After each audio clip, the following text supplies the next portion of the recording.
हमारे इस YouTube channel योजना ज्ञान फॉर यू में। और आज हम आपके लिए लेके आए हैं चुनाव, ओल्ड पेंशन और रामलीला मैदान में हुंकार। जानिए कि क्या करेगी मोदी सरकार। आपको पूरी जानकारी के लिए वीडियो को बिना स्किप किए अंत तक जरूर देखना होगा।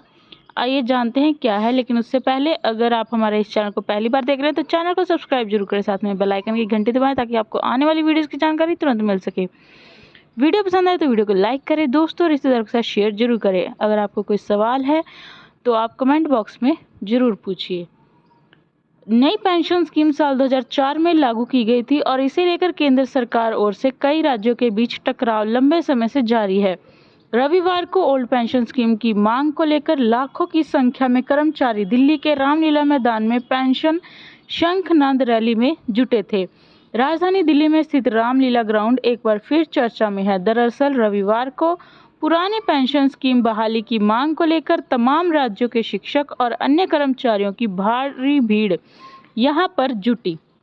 National movement for old pension scheme के बैनर तले ये पेंशन शंखनाद महारैली आयोजित की गई थी।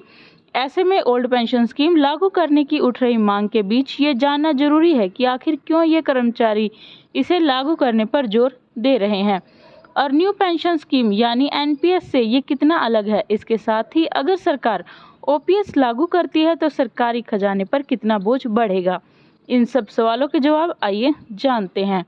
ओल्ड पेंशन स्कीम को इस तरह से समझ सकते हैं आप कि केंद्र सरकार और गैर बीजेपी शासित राज्यों के बीच लंबे समय से नई और पुरानी पेंशन स्कीम को लेकर टकराव जारी है। इस खींचातानी के बीच एक बार फिर से ओपीएस की मांग को लेकर प्रदर्शन देखने को मिल रहा है। हालांकि सरकार पुरानी पेंशन स्कीम बहाली के पक्ष में नहीं है। सबसे पहले बात कर लेते हैं कि आखिर ये ओल्ड पेंशन स्कीम यानी कि ओपीएस है क्या। तो बता दें कि ओल्ड पेंशन स्कीम के तहत रिटायर्ड कर्मचारी को अनिवार्य पेंशन का अधिकार मिलता है। ये रिटायरमेंट के समय मिलने वाले मूल वेतन का 50% होता है, यानी कर्मचारी जितनी बेसिक पे पर अपनी नौकरी पूरी कर रिटायर होता है उसका आधा हिस्सा उसे पेंशन के रूप में दे दिया जाता है। ओल्ड पेंशन स्कीम में रिटायरमेंट के बाद कर्मचारी को वर्किंग एम्प्लॉय की तरह लगातार महंगाई भत्ता समेत अन्य भत्तों का लाभ भी मिलता है। मतलब अगर सरकार किसी भत्ते में इजाफा करती है तो फिर इसके मुताबिक पेंशन में बढ़ोतरी देखने को मिलती है। न्यू पेंशन स्कीम से कितना अलग है ओपीएस, आइए बताते हैं। न्यू पेंशन स्कीम को लेकर साल 2004 में लागू किया गया था और इसके दायरे में वे सरकारी कर्मचारी आते हैं जिनकी नियुक्ति 2004 के बाद हुई है। पुरानी और नई पेंशन स्कीम में जहां काफ़ी अंतर है तो दोनों के कुछ फ़ायदे और नुकसान भी हैं। इसमें सबसे बड़ा अंतर ये है कि ओपीएस के तहत पेंशन की रकम का भुगतान सरकारी खजाने से किया जाता है और इस स्कीम में पेंशन के लिए कर्मचारियों के वेतन से किसी तरह का कोई पैसा कटने का प्रावधान नहीं है। वहीं एनपीएस के दायरे में आने वाले कर्मचारियों की सैलरी से 10% की कटौती की जाती है।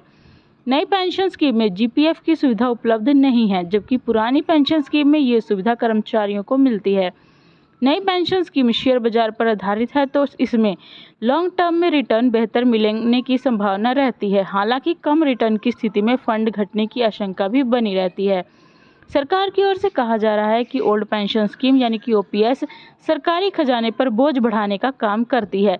इसे लेकर बीते सितंबर महीने में भारतीय रिजर्व बैंक यानी कि आरबीआई ने अपनी एक रिपोर्ट जारी की थी जिसमें इस बोझ के बारे में आंकड़ों के साथ जानकारी दी गई थी। रिपोर्ट के मुताबिक ओल्ड पेंशन स्कीम को लागू करने से राजकोषीय संसाधन ज़्यादा दबाव पड़ेगा और राज्यों की सेविंग प्रभावित होगी। आरबीआई की माने तो उसकी स्टडी में सामने आया है कि ओल्ड पेंशन स्कीम फिर से अपनाने पर छोटी अवधि में राज्यों के पेंशन खर्च में कमी जरूर आएगी, लेकिन भविष्य में अनफंडेड पेंशन देनदारियों में बड़ा इजाफा देखने को मिलेगा। ओपीएस के कारण बढ़ने वाला पेंशन बोझ 2030 तक राज्यों के एनपीएस में दिए जाने वाले योगदान से ज़्यादा होगा। राज्यों की वित्तीय हालत पर असर जानते हैं कि क्या होगा इसका। रिजर्व बैंक ऑफ इंडिया की इस स्टडी रिपोर्ट में बताया गया कि ओल्ड पेंशन स्कीम को अपनाने के बाद पेंशन पर होने वाला खर्च न्यू पेंशन स्कीम के तहत अनुमानित पेंशन खर्च का करीब 4.5 गुना बढ़ जाएगा। इसके कारण सरकारी खजाने पर पड़ने वाला बोझ भी बढ़कर 2060 तक जीडीपी का 0.9% तक पहुंच सकता है। केंद्रीय बैंक के मुताबिक ओपीएस को बहाल करने से राज्यों की वित्तीय हालत पर भी असर होगा और ये खराब हो सकती है। आशा करते हैं जानकारी आपके लिए फ़ायदेमंद होगी और ऐसी जानकारियों के लिए चैनल को सब्सक्राइब करें, लाइक और शेयर करें। धन्यवाद।